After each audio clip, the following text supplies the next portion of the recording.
Hello guys, my name is Nick and this is Barking Mad Tabletop.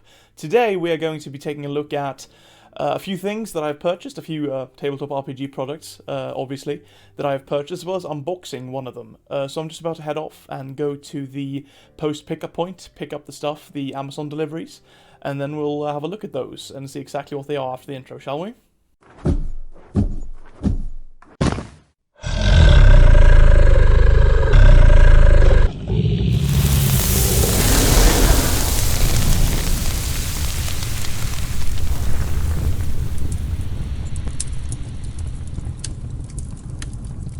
Alright guys, it is now actually a few days later than I had originally planned on making this video because I had some issues unfortunately with my audio setup with my portable microphone that required ordering a few items to resolve, and those few items took a few days to arrive.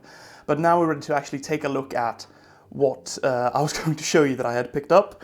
Starting with this and the next two items that I'm going to show you after this are sort of bonus items in that I had gotten them a few days earlier than the other ones that I had gotten, that I was going to originally, but I figured I might as well throw them in, because they're cool, and I got them. So this is the Witcher RPG core rulebook. I won't be going into too much detail on this, because I will be making a full video on this system and this book soon, sometime after New Year's, after I've had the pleasure of actually running a game in the system. But I figured we'd take a quick look at it.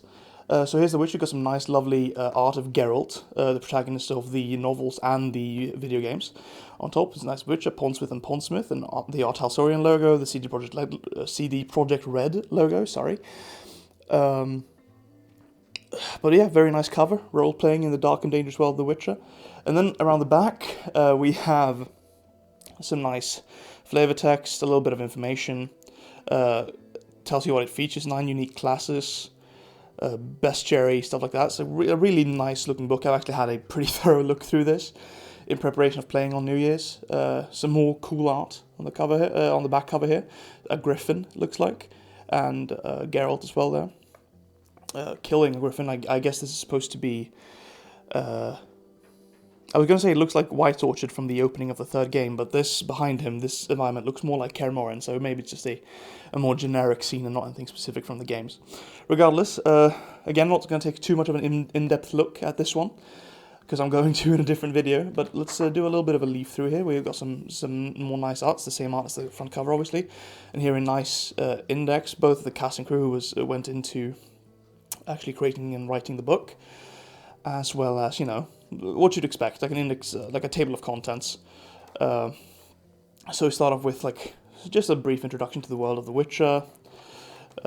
Some really cool art. The art in this book is really nice. If you like the aesthetic of The Witcher games, you will really like the art in this book. But it goes through, again, I'm not taking too thorough a look. Here's some professions, and here's some iconic characters. Actually, I won't be taking too much of a look at this in the actual video, but we can actually see that they've actually went ahead and statted out, for example, Geralt. So we can see his stats here, his magic, his gear. They did the same for Yennefer. They did the same for Dandelion, very fun character. He actually has a second stat block in a different book. I believe it is a Tome of Tales, I believe it's called. No, a Book of Tales, something like that. He has a different stat block in that one. But he has one in this one as well. And this is Sultan, another fun fan favorite character. I'm a big fan of Zoltan Chive. But you can see here he has started out as a man-at-arms, whereas Dandelion obviously started out as a bard, Yennefer as a mage, Geralt obviously as a witcher. But yeah, we actually got some more. We've got Triss Merigold, another mage, Vernon Roach, another man-at-arms. Yorvith, I suppose, is he also started out as a man-at-arms? Seems to be, yeah. And then we have Letho, obviously another Witcher. He's the character from The Witcher 2, and he also shows up in The Witcher 3 depending on the choices you make. Here we go into a bit more about the different races, stuff like that. So yeah, I'm not going to show you too much more.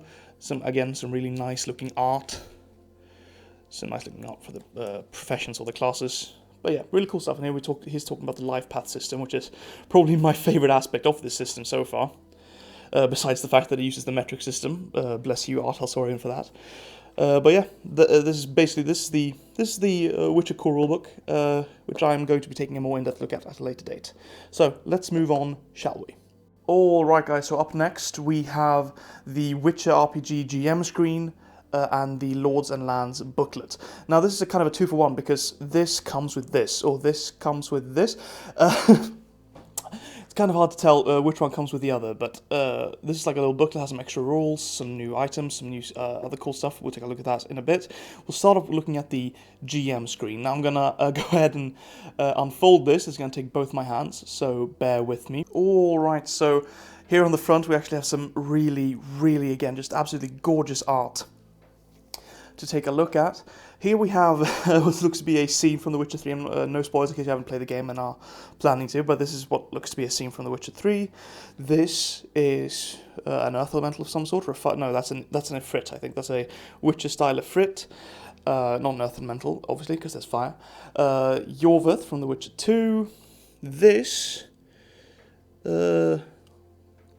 just some random piece of art, I suppose. It's not clear exactly what exactly that is supposed to be, if it's anything specific anyway. Here we have what looks to be Shani. She's a doctor, a character from both the books and the video games. A dwarven warrior, looks to be maybe at the Battle of Brenna, perhaps. Or perhaps, no, actually, I guess that looks like a Kedwenny uniform. So this is probably from The Witcher. It's supposed to, I think, depict the Battle of Vergen in The Witcher 2 between the dwarves and the Kedwennies. Here we have, is that Sabrina Glevissig or just some random mage perhaps? Again, okay, this is another character from The Witcher 3. I won't spoil who that is. Redanian knights charging into battle, looks like, beautiful. And this looks to be a mage casting something. Looks a bit, not quite sure what that's supposed to be specifically, but it looks very nice. And this, I imagine to be Queen Meve of Lyria and Rivia, is my impression of who she is. Of course, it's hard to know for sure, but that seems to be who she is. This, I'm not sure, some sort of plague doctor? Is that even a person? I think that's a plague doctor of some sort. I don't know exactly. And here we have, I think this is supposed to be Francesca Findabair. I think this is the art for Francesca Findabair, who is a mage and the queen of Dol Blathanna. I think this is the art they use for her in the games, like in the Gwent game and stuff like that. And this I suppose is some sort of scholar, though I'm not entirely sure who exactly it's supposed to be. Now let's take a look around the back of the screen. We have, the standard stuff you'd find on a GM screen, some nice rules. So some weapon effects, what they do, bonus melee, depending on your body stats, social standing for the different races, and what they mean, specifically, mechanically, effects tables, actions, like common actions, cast magic, move, difficulty, like DC settings, or DC, setting a DC, guidance for setting a DC, like you would have on a 5e or Pathfinder screen. Some different modifiers they can add to the DC, what the light level does for your awareness checks. Simple things like that, ranges and target DCs, human damage location, stuff like that, because there's a damage location mechanic in this game. A bit how death saves work, and so on and so forth. Overall, I really like the GM screen for The Witcher. I think it's nice, high quality. It's got, again, beautiful art around the front. Unfortunately, mine arrived a bit damaged here, as you can see in the sort of middle seam, shall we say, and then again over here. Not enough to bother to return it, but it did get a bit damaged in shipping, which is a shame. But I do really like it, and I am actually planning on using it. I'm not one to just collect, to just have things sitting around unopened and sealed. That's not really my jam. But it is a very nice GM screen. It's nice and thick too, like in comparison to other GM screens I've had. And it's the same size, it's the same basic 4-panel GM screen that most RPG systems have, but it's nice and thick. So that is a look at the GM screen. Now let's take a look at the Lords and Lands booklet. Alright then, so here we have then the Lords and Lands booklet. Once again, the beautiful front cover of what I assume to be Queen Meve of Lyria and Rivia, character from the novels. She also shows up. She's the sort of main character, I suppose, of the Thronebreaker spin-off game. It's a card-based RPG. It wasn't really my jam, but I do like Meve as a character. She's like a warrior, has this reputation of being a warrior queen, which is unusual in the world of The Witcher. She's sort of... it was her and Calanthe of Sintra, basically, who had that archetype of being warrior queens, but this is not a Witcher lore video, I'm sorry. I am really into that world, so it becomes hard to not talk about. But here we've got... open it up, let's have some more art. This is a rather grim piece of art. It looks to be a village that... Oh, okay, so you see here, this is the banner of the Order of the Flaming Rose, which plays a major part in the Witcher 1 game. It's an order that worships the eternal fire, and sort of grow up of an earlier order called the Knights of the White Rose, I believe, in Temeria. Oh, sorry, again, not a Witcher video, but yeah, a grim piece of art. They seem to have hung someone. Here, I would imagine it was the Knights of the Order of the Flaming Rose in this piece of art. But this booklet actually gives you some nice guidance on creating certain NPCs, like artisans, criminals, entertainers, laborers, merchants, and scholars. It gives you a new race to play, halflings, which are not in the core rulebook. The core rulebook has elves, dwarves, humans, witches. Is gnomes in there? I believe gnomes is in there, or it might be in a different book. I believe gnomes is in there. Regardless, this also brings in the halfling, which is a race that is in the Witcher books.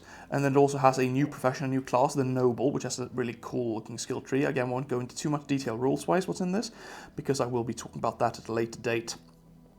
And then we have Rodelswagen, which is sort of just this is actually a normally free piece of DLC that you can get off the Art Alsurian website, which has some nice new items that you can have a look at, all statted out.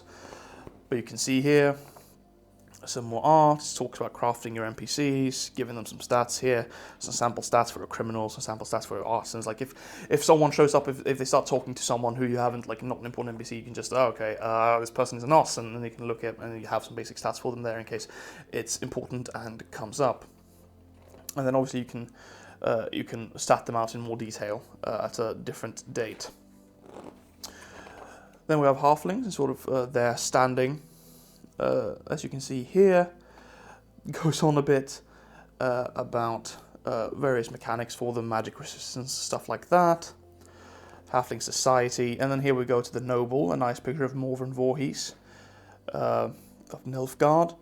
Obviously goes into the mechanics of the noble, what the skill packages and their gear packages, their starting coins, and then the skill tree, one of which gives you an estate, which is really nice.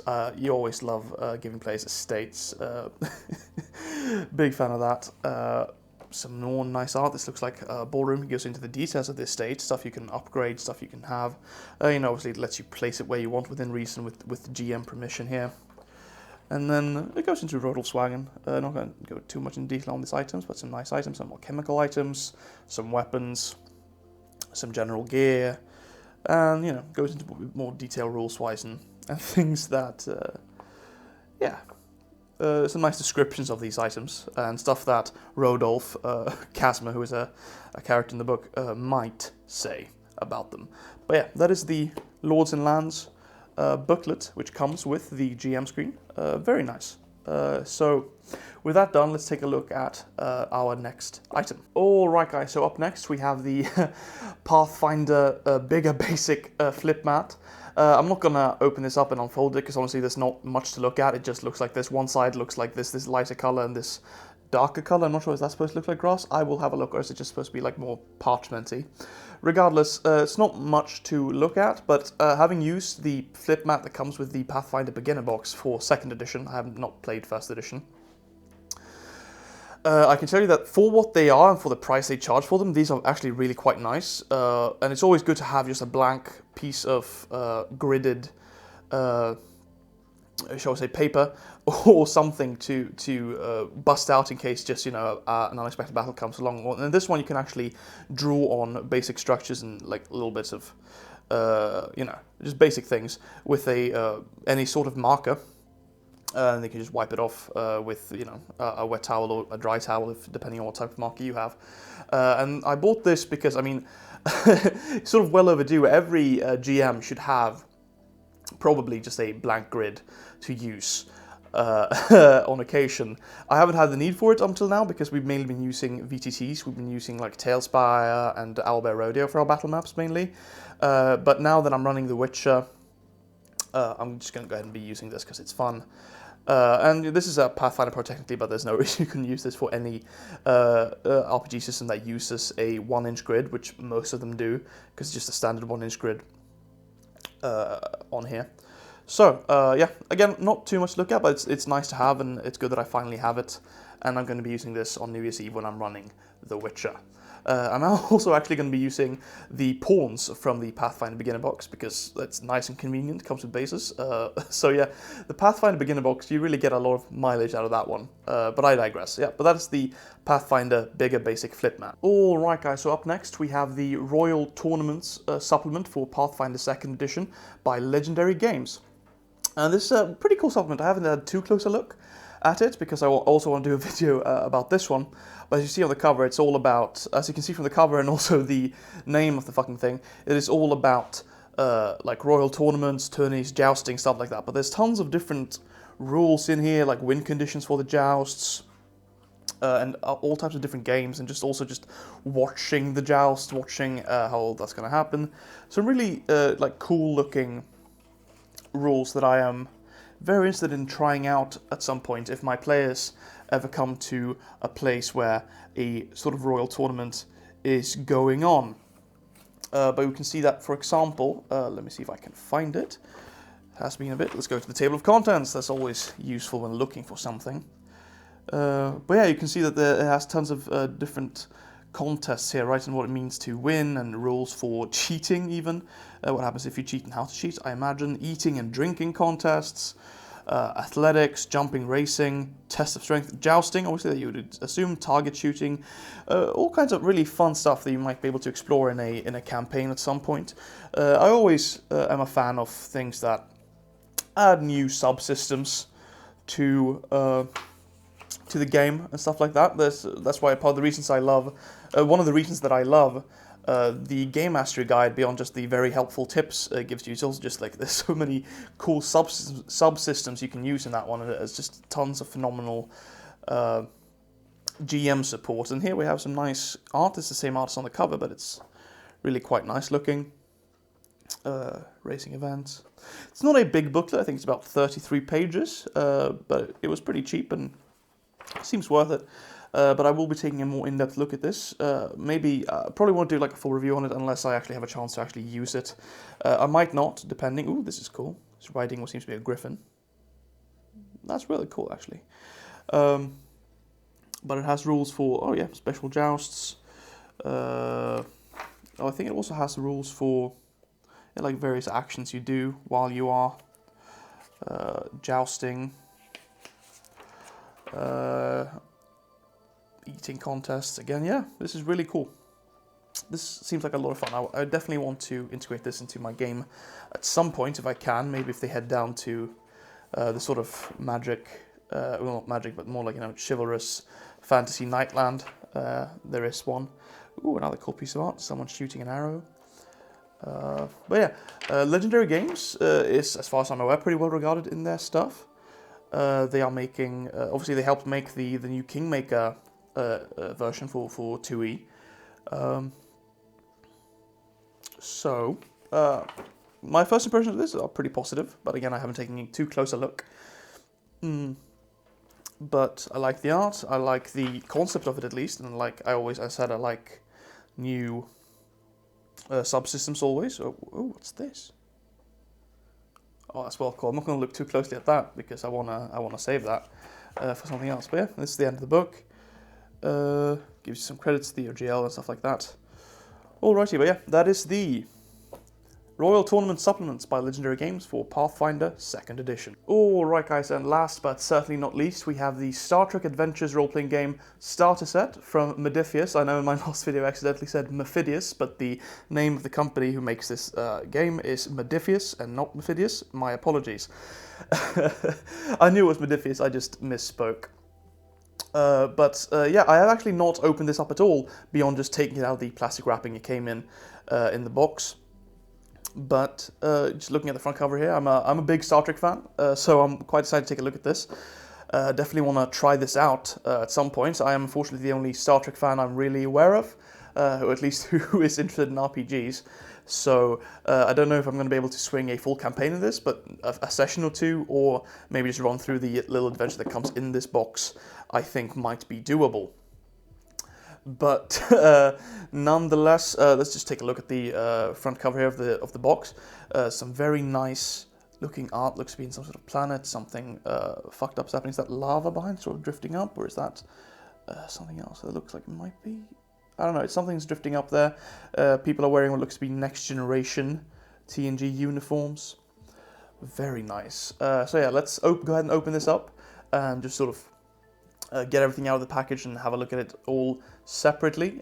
So bear with me for a moment as I go ahead and do that. All right, so now we have everything unboxed. It's not a bad haul, actually, for a starter set. So let's take a look at it. We've got the starter rule, which obviously is a condensed version of the core rules of the RPG. I have not taken a look at this at all, actually, and I'm not going to lie, I am not familiar at all with the Modiphius 2D20 system, other than the fact that it obviously involves 2D20s. I believe it's a roll-under system of some sort, but I have not taken a close look at it at all. I don't know much about it at all. But it comes with a little booklet of starter rules here.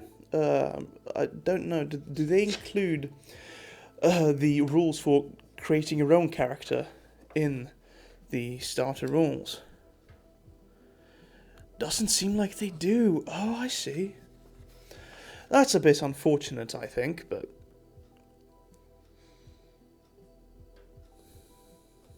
okay. I know a lot of starter kits, like a bunch of quick starts documents and starter kits don't, but I really, that's a shame. I really wish they did, because I find that one of the best ways to learn a system, honestly, is creating a character, because you get a sense of what's important. Like, there's a reason that character creation is usually like the first part of a rulebook in an RPG, because creating a character, reading the process of creating a character is a part of familiarizing yourself with the system. So that's a shame that I didn't include that there. But nonetheless, it looks like an interesting system. I will take a close look at when I obviously start to run this thing. It also comes with this adventure, A Star Beyond the Stars, which I think is like 3 separate missions that sort of interlink to form a full 3-mission campaign. Not a long one, but enough to have some fun in. I'll take a close look at that. I will say one thing. These booklets attract fingerprints like a motherfucker. Just taking them out, like touching them briefly, taking them out of the box, got fingerprints all over them. So that's a bit of a shame, because they are very nice looking. But there is that. Then obviously you get dice. Obviously you get 2d20s and 4d6s. I'm not sure what the d6s are for. I don't know if they are damage dice or how that works quite. But they have... I guess they can't be damage dice, because, I mean, maybe they are. They have, like, what seems to be like an explosion, like some explosion icons on one, and then a Starfleet symbol on the other. Some nice tokens. Those look like Romulans, and 2 Klingons, some warbirds. Some more we have, obviously, the tokens for the pre-generated characters, and the starship you get. And some, I don't know what these are. I guess we'll find out at some point. And then some maps. These maps are really quite nice looking. They're a bit small, it seems to me, but I guess it's not necessarily like a grid-based game. So maybe it doesn't matter too much the size of the maps, but these would be a bit hard to use, I think. Is my intuition, but I might be completely wrong on that. But you get essentially like 6. You get like there's 2 sides to both. There's 2 like bits of paper, and there's 2 sides to it. This is some sort of cave. This obviously I imagine this is for starship combat. And then here we have a deck of a starship, I imagine. Maybe the engineering deck. It's hard to tell. It doesn't look too familiar to me from the show. This is obviously a Next Generation era adventure that they've got us in. Like a planet side of some sort. And then, I suppose this is the rest of the starship deck. Okay, so that's... Alrighty, it might be the engineering deck then, because that looks to be the warp core there. Interesting. Alrighty, and then let's take a quick look at the character sheets, because I haven't had a chance to look at them much at all. This is a Is it Bajoran? Linares Los. He is Bajoran. I thought his name sounded Bajoran. This is the first officer. So he has attributes, disciplines. Okay. As I said, I don't know much of anything about this system. Phaser type, ranged, 5 starship symbol, a Starfleet symbol. Interesting. Okay, so just looking at, I know it's, I'm pretty sure it's a roll under system. So I'm looking at the attributes and the disciplines here. So just based on intuition, and I might be completely wrong on this, but based on intuition, my instinct is to say that you control one of the not control. So you pick one, like the GM asks you to make a roll, and he might ask you for control con, like if you're landing a starship maybe or something like that. You ask for control con or I don't know, fitness security or something like that if you're dealing with a threat, and then you have 2d20s, right? So you want to roll under both? Is that how it works? I might be completely wrong on that. But that is my instinct, I guess, because that's, yeah.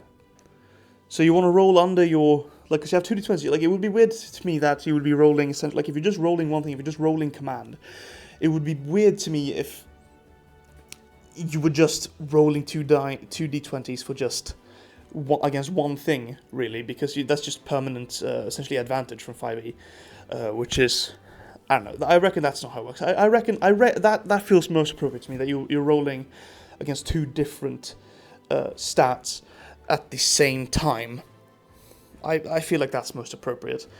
But I might be completely wrong. I guess we'll find out at a later date when I actually take a close look at the system. Then we have the first officer, obviously. We have the con officer, chief of security, who looks to be a Andorian.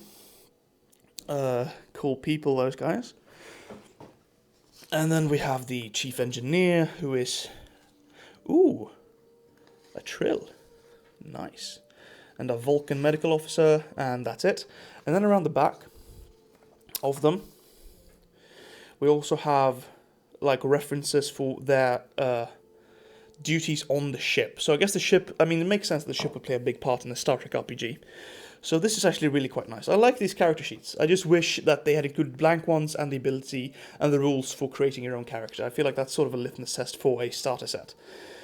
That is one of the things that makes a good starter set, I think, is the ability to create your own character. Naturally with limited options, like in the Pathfinder Beginner box, for example, you're limited to a few ancestries and a few classes, stuff like that, but nonetheless, I do like these. I was very excited to see that the ship they give you as a starter here is, in fact, a Galaxy-class ship. That is my favorite class of starship in the Star Trek universe, and I mean, maybe that's maybe that's cliche, but I am a massive fan of the design of the Galaxy-class starship. So that was really exciting to me to see that. But yeah, that is the Star Trek Adventures starter set, sort of unboxed. I really want to run this sometime. I'm intrigued by the 2d20 system. I'm intrigued by just fucking playing an RPG in Star Trek, which is a franchise that is near and dear to my heart, for sure. So yeah, I guess that's it for the unboxings and the taking a look at the stuff I've got. Thank you for watching. So there you have it, guys. That was just the video for today. Just a quick look at some stuff that I found interesting and purchased. I do hope you found them interesting and are interested in learning more about them along with me as I progressively go through them and start using them.